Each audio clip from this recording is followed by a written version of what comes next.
parla con la televisione, che piange e soffri attraverso la guerra e la vita.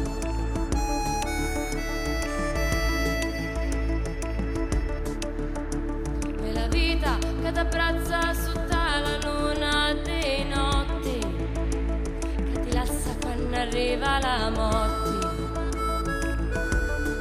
E la vita.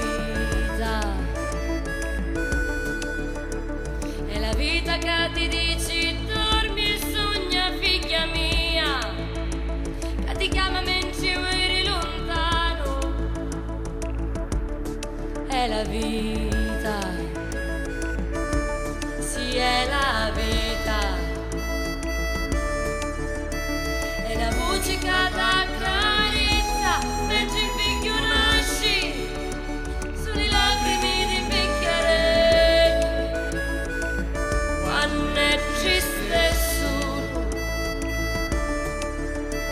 lo sole stanco che dorme sopra le nuvole, mentre il mare si fa bello, poi si incazza e si riposa.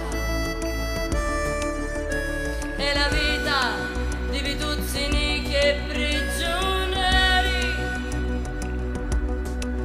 di travaglio, ali vecchia lentamente. La vita è il coraggio che si scanta a parlare